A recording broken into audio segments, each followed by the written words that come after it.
오늘은 3월 9일 마태복음 21장 33절부터 46절까지의 말씀입니다. 오늘은 예수님께서 바리새인들과 대제사장들에게 경고하기 위해서 하나의 비유로 말씀하셔요. 그것이 무슨 비유냐면 포도원 농부의 비유입니다. 포도원이라고 하는 하나님께서 만들어 놓으신 귀한 장소가 있는데 농부에게 위탁하신 거예요. 농부들에게. 그러니까 하나님은 포도원의 주인이시고 이 악한 농부는 누구를 말하는 거냐면 대제사장들과 서기관들을 또한 바리새인들을 말씀하시는 거예요. 자, 이 포도원 비유를 통해서 주님께서 말씀하시는 건 뭐냐면 너희들이 포도원 주인이 아니라는 것을 말씀하고 싶은 거예요. 너희들은 이 포도원을 위탁받은 자다라는 것들을 말씀하기 위함이에요. 그리고 경고하시는 거예요. 경고는 어떤 의미가 있는 거냐면 듣고 돌이켜라 라고 하는 뜻이 있는 겁니다. 망하게 하려는 것이 아니라 정말로 심판하고 망하게 할 거면 경고 자체를 하지 않죠. 경고는 깨닫게 하기 위함이에요. 하나님은 지금도 우리에게 수많은 경고를 하셔요. 신앙을 갖고 있는 여러분들에게도요, 매일매일 경고의 말씀들이 있어요. 왜냐? 사람은 온전할 수가 없기 때문에 그렇습니다. 여러분들이 죄인이기 때문에, 우리는 죄인이기 때문에 언제나 죄를 지을 수밖에 없죠. 주님은 말씀으로, 또한 주위 사람으로, 환경으로 지금도 여러 가지 경고를 하실 때 그 경고의 말씀을 잘 듣는 것이 중요하다라는 거예요. 자, 33절을 보게 되면 이 주인이 포도원을 꾸며놓는데 집틀도 갖다 놓고 울타리도 쳐놓고 망대도 쳐놓고 이 좋게 해놓은 다음에 이 포도원을 농부들에게 맡겨요. 너희들이 좀 위탁해서 잘 한번 키워봐라 라고 말하는 거예요. 자, 이 농부들은 착각을 했어요. 이것이 자기들 것인 양 착각을 했어. 아니에요. 좋은 주인을 만나서 좋은 기회를 잡은 것 뿐이죠. 종교 지도자들도, 여기 말하는 종교 지도자들도 좋은 기회를 잡은 것이지 이 포도원 자체가 그들 것이 아닌 거죠. 사람들은 때로 착각을 해요. 여러분들이 좋은 교회, 좋은 직장, 좋은 가정, 좋은 것들을, 좋은 성공, 여러 가지를 여러분들이 누리고 산다면 그 모든 것들을 여러분들이 다 쟁취했다. 내가 성취했다. 내가 이루었다. 내가 한 거야. 라고 착각을 해요. 말로는 아니라고 말하지만 나도 모르게 그 마음속에는 그런 생각으로 살 때가 많아요. 그러나 절대 그렇지 않아요. 여러분들의 건강은 여러분들이 성취한 게 아니라 주님이 주신 거예요. 여러분들의 직장도 여러분들이 쟁취한 게 아니라 하나님이 주신 거예요. 여러분들의 사업장도 한순간에 망할 수 있지만 하나님이 유지시켜 주시는 거예요. 분명히 아셔야 돼요. 내가 쟁취한 게 아니라 하나님이 주신 것이다 라는 것들을 분명히 알아야 된다. 자, 때가 되었습니다. 열매를 맺을 때가 되었고 추수할 때가 된 거예요. 주인이 기쁜 마음으로 자기 종들을 보내요. 내가 위탁했던 그 포도원에 가서 포도 열매를 따갖고 와라 라고 말씀하시는 거예요. 34절 보면 열매 거둘 때가 가까움에 그 열매를 받으려고 자기 종들을 농부들에게 보냈다라는 거예요. 여러분, 우리는 분명히 기억해야 될 게 있어요. 하나님께서 여러분들에게 은혜를 주시고 여러분들에게 사명을 주신 것은 어떤 결과를 위함이에요. 그 결과가 뭡니까? 열매예요, 열매. 분명히 때가 되면 열매를 드릴 때가 온다. 그래서 우리는 이 땅을 살면서 그 열매를 항상 준비하고 있어야 돼요. 우리는 착각 속에 빠지는 것 중에 하나가 주시는 은혜를 누리다가 천국에 간다고 생각해. 그러니까 주신 은혜를 평생 누리며 살려고만 해. 아니에요.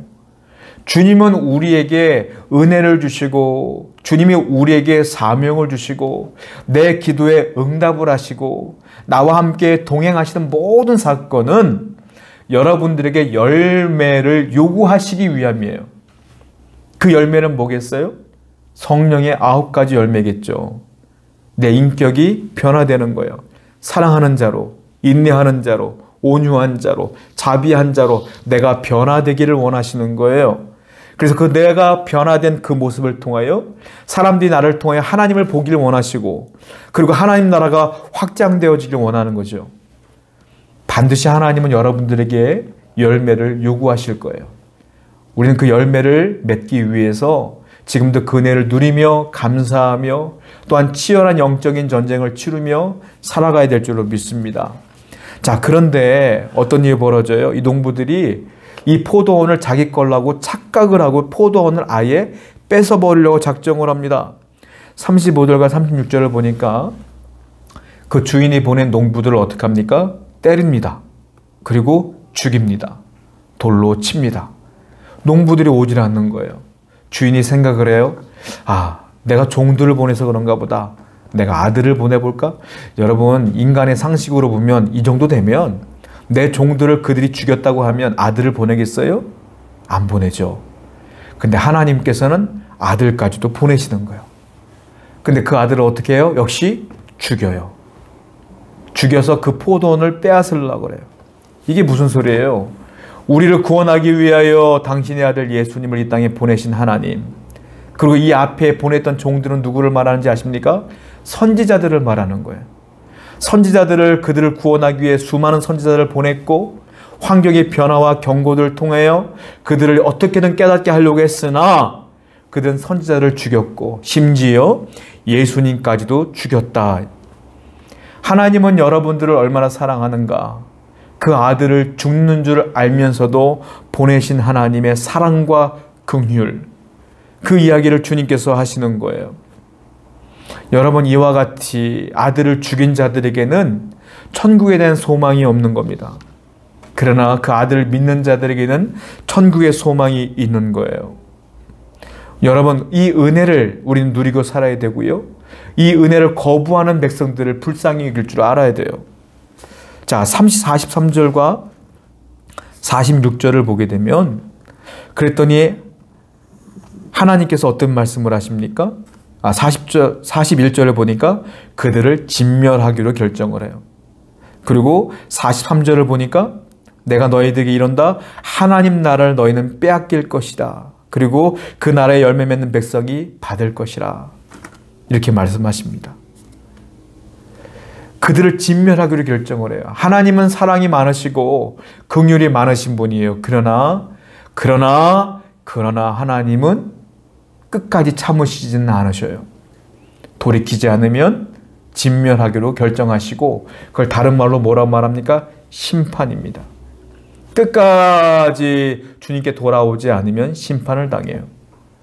돌이킨 자는 하늘의 소망을 품지만 돌이키지 않는 자는 심판당한다. 이 얘기를 주님께서는 계속하시는 거예요. 되게 아이러니한 것이 무슨 말이냐. 45절을 보면 이렇게 하나님도 두려워하지 않는 대제사장과 서기관들이요, 정말로 모순된 행동을 해요. 어떤 행동입니까? 하나님은 두려워하지 않으면서 사람은 두려워해요. 자, 46절 볼까요?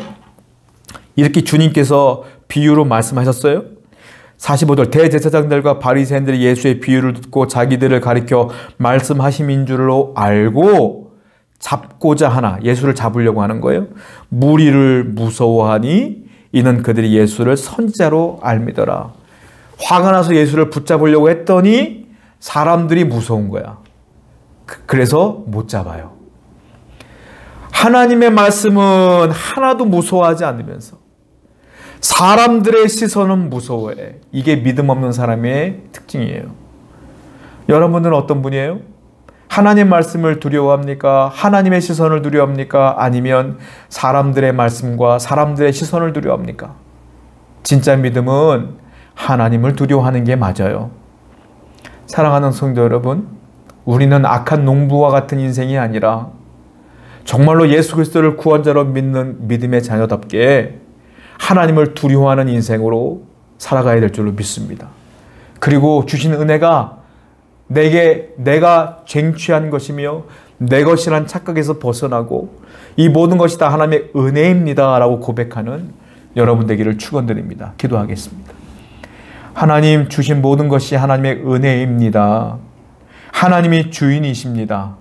나는 다만 위탁받은 자로서 이 은혜를 누리는 자이며 이 은혜를 통하여 열매를 맺는 자가 되게 해 주옵소서. 예수님의 이름으로 기도드렸습니다. 아멘.